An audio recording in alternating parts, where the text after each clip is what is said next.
Hi friends, welcome to my channel. నేను మీ Kamakshi. Friends, ఎలాగున్నారు? అందరూ బాగున్నారా ఫ్రెండ్స్? అయితే ఫ్రెండ్స్, నేను ఈరోజు అమ్మవారి గుడికి వచ్చానండి. ఈరోజు మంగళవారము. నేను రాహుకాల దీపం పెడదామని వచ్చాను ఫ్రెండ్స్.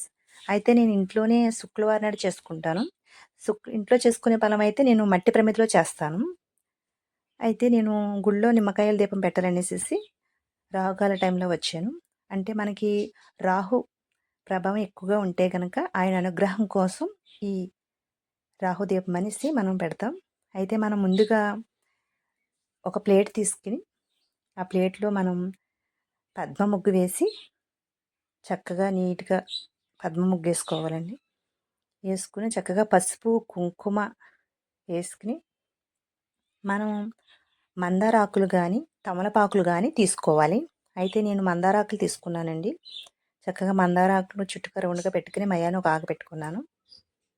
మనం ముందుగానే నిమ్మకాయని చక్కగా కట్ చేసి రసం తీసేసి ఆ నిమ్మకాయ డిప్పలు ఆనకాయేటట్టుగా మనం దాన్ని ఫోల్డ్ చేసుకోవాలి.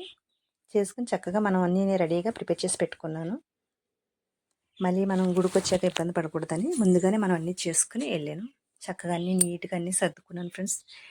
ఈ దీపాలు వెలిగించడం వల్ల మనకి ఏంటంటే రాహు వల్ల మనకి ఏమైనా సమస్యలు ఉంటే ఆ దీపాలు పెట్టుకోవటం వల్ల దాని నుంచి కొంచెం మనకి విముక్తి అంటే కలుగుతుంది.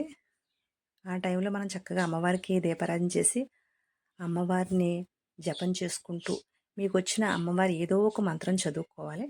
ఓకే ఫ్రెండ్స్, చక్కగా అన్నిట్లో నేను ఆయిల్ పోసుకుంటున్నాను. ఆయిల్ పోసుకొని చక్కగా తర్వాత మళ్ళీ నేను వాటికి గంధము కుంకుమ బొట్లు పెట్టుకోవాలి. చక్కగా అన్నీ నీట్గా సర్దేసుకున్నాక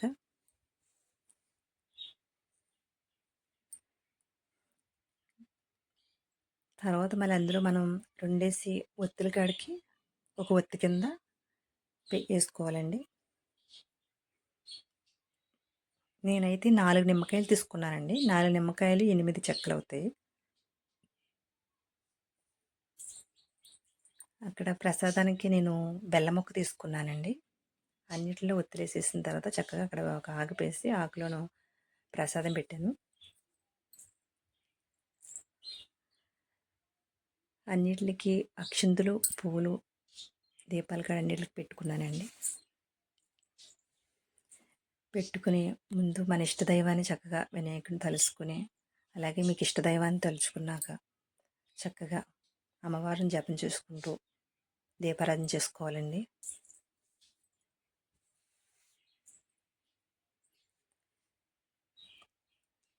దీపారాధన చేసి తర్వాత అగరత్తులతో ధూపం కూడా వేసండి. ఆరతికొప్పాలు వెలిగించి ఆరతిప్పాలి. ఆరతిచ్చిన తర్వాత చక్కగా అమ్మవారిని తలుచుకుంటూ మీకు వచ్చింది ఏదో ఒక మంత్రాన్ని ఓం ధూమ్ దుర్గాదేవై నమః లేకపోతే చండీ మంత్రం కానీ లేకపోతే దేవి ఖడ్గమాల స్తోత్రం కానీ కనకదార స్తోత్రం కానీ ఏదో ఒక మీకు ఇష్టమైన ఏదో ఒకటి చదువుకుని చక్కగా అమ్మవారికి ధ్యానం చేసుకుని దండం పెట్టుకోండి. నేను కాసేపు అలా కూర్చుని అమ్మవారి గురించి జపం చేస్తూ మంత్ర జపం చేసుకుంటూ అలా కూర్చున్నానండి. ఓకే ఫ్రెండ్స్, ఈ వీడియో నచ్చితే కనుక లైక్ చేసి షేర్ చేసి కామెంట్ పెట్టండి friends. Okay friends, bye friends. Okay friends, bye.